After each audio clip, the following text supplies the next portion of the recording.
Hey everyone, it's Jennifer from stampwithjennifer.blogspot.com, and I wanted to make this video to quickly show you two watercolor techniques we're doing in this class.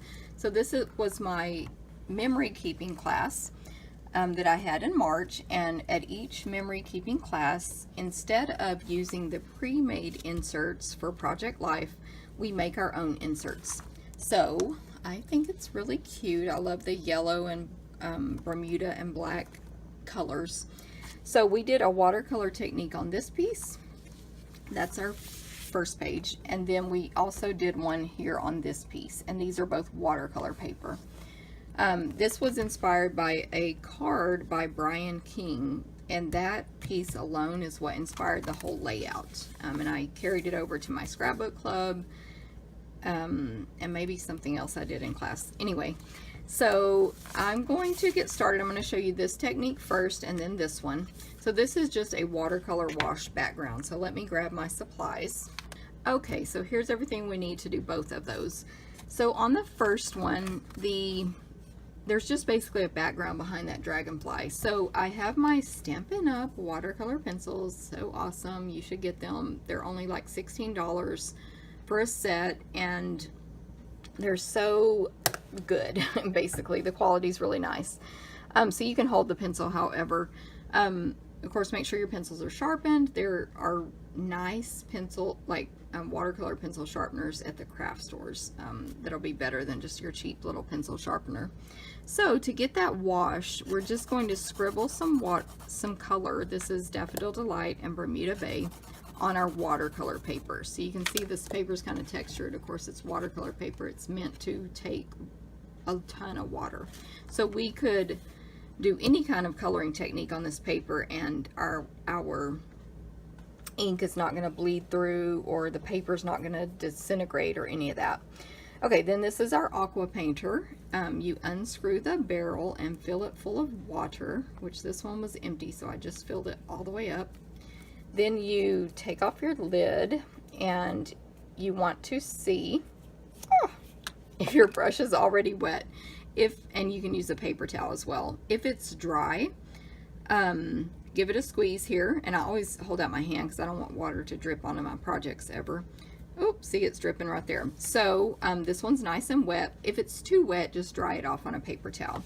Then for this technique, super easy. We're just going to blend the watercolor pencils. I need a little more water there. The pencil, I want to say ink, but it's not ink, together. And you can go over this as many times as you want, or as few times as you want, to get the look you're going for. So that's pretty much the look we're going for, though. It's super easy to do this technique. And I'm going to clean off my Aqua painter on a paper towel, just so that the next person, because we did this in class, wouldn't have Bermuda on there when they start up here and they're yellow. Makes sense. And mine is very wet here. You can just let that dry right there. It's super wet. Or you could dab it off with the paper towel if you're in a hurry to get on with your project. Oh, it kind of takes some of your color off, so maybe don't get too crazy on that, but we can fix that and reblend. So anyway, it's very forgiving technique and just super easy to do. So that is the watercolor wash. Now, this is this one again. So obviously I added more color here. You can do that as well. And then we just added our die cut dragonfly on top. So you'll see this technique on tons of stuff on Pinterest and people's blogs and you know, everywhere, where there's just a wash of color in the background. That's basically how you can do it. You can also use the Aqua painter and ink from your ink pads and all kinds of other stuff as well, but I wanted to show you this one. Then our second technique is not using the Aqua painter.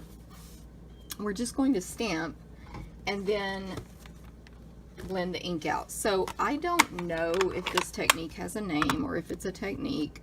It's just something I wanted to try and see if it worked, and I liked the results. I'm looking over here at my sample. Not that you have to copy exactly, but I'm trying to get these images approximately where they were on the original. So this is Bermuda Bay ink, and again on watercolor paper. And by the way, this is 3x4, which is a standard size for Project Life. And that's from Dragonfly Dreams, which bundles with those dies, FYI. And then this image here is also from Dragonfly Dreams. So we just kind of stamped it like that and like that. And then again, take your aqua painter, get it kind of wet. Mine's extra wet, which is good. And start smearing that ink around. I wasn't too careful. I'm just going to give it a squeeze there to get some more water. About worrying about blending my yellow and my blue, which Bermuda is kind of blue-green. Anyway, I wasn't too stressed out about mixing those two colors together. It adds a third color. See, you get that nice little green there. So basically, we're just adding this wash of color all over the watercolor paper. And see my lines there? I can just blend those out with this aqua painter and water. And I am kind of squeezing as I go when it seems like it's dry and nothing's happening. Give a little squeeze and you can get some more water on there. This technique is cool because I did another video where we're watercoloring on Whisper White cardstock and we don't want the pen too wet, so we're careful not to get it too wet. On this one, we can get it as wet as we want. It's pretty cool. It's curling up a little bit, but when it dries, it'll go flat.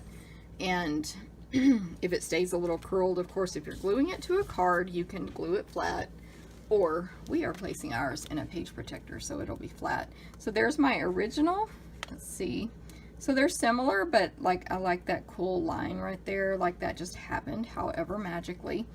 So it's cool with watercolor techniques because you get a different look every single time, even if you repeat the same steps. So that's what I wanted to show you guys today. I hope you will give those, oh, my little thing's falling out. I hope you'll give those techniques a try, a watercolor wash, and I guess a stamping smear. No, I don't know what that's called, but I did like the look. And if you missed this class, you can always come to my next Project Life class, or which I call memory keeping, or any of the 4 different classes I offer each month, all at the same time. You come and go and take whatever you want. And if not, if you need any of these supplies, you can always order those on my website, and the class info's on my blog. Sorry, I forgot to say that. So I hope you enjoyed it, and I hope to see you again at stampwithjennifer.blogspot.com. Thanks.